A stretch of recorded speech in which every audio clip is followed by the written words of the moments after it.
Serabut kelapa merupakan serat alami yang diperoleh dari serabut buah kelapa. Selama ini, serabut kelapa seringkali dianggap sebagai limbah dan kurang dimanfaatkan secara optimal. Padahal, serabut kelapa memiliki potensi yang besar untuk dimanfaatkan dalam berbagai aplikasi industri maupun rumah tangga.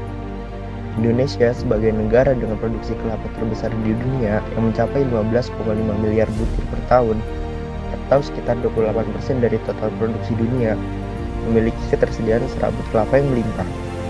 Namun selama ini serabut kelapa belum dimanfaatkan secara optimal dan masih banyak yang terbuang menjadi limbah. Diperkirakan hanya sekitar 15% dari total serabut kelapa yang dimanfaatkan, sisanya terbuang menjadi limbah.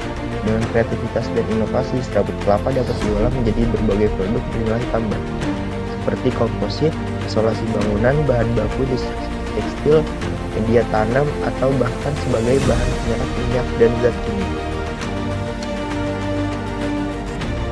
Produk yang kami buat dengan inovasi baru menggunakan bahan dasar serabut kelapa, yaitu berupa air flow mobil. Produk tersebut biasanya dibuat dengan bahan dasar plastik dan murni dari fiberglass berbahan kimia. Dan tentunya produk ini akan sangat jauh lebih ramah lingkungan.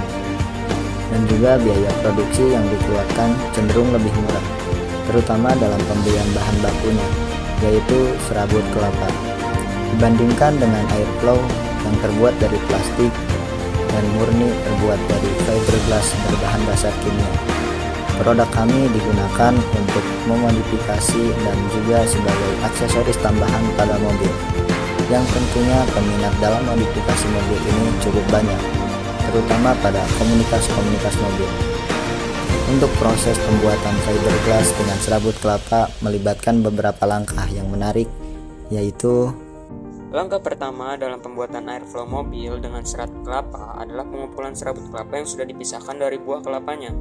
Serabut kelapa kemudian dikeringkan secara menyeluruh untuk menghilangkan kelembapan. Serabut kelapa yang telah kering kemudian dipotong menjadi ukuran yang sesuai dan dicampur dengan resin epoksi dalam jumlah yang tepat.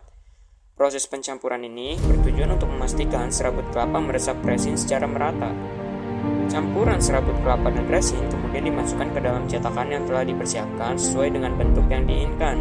Proses pengacoran ini memastikan bahwa serabut kelapa terdistribusi secara merata dalam cetakan.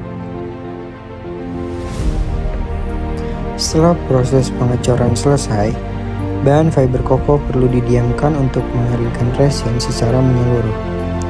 Setelah kering, permukaan fiber koko dapat dihaluskan dan dipoles untuk mencapai hasil akhir yang diinginkan. Pembuatan air flow dengan menggunakan serabut kelapa adalah salah satu contoh penerapan teknologi ramah lingkungan dalam industri material.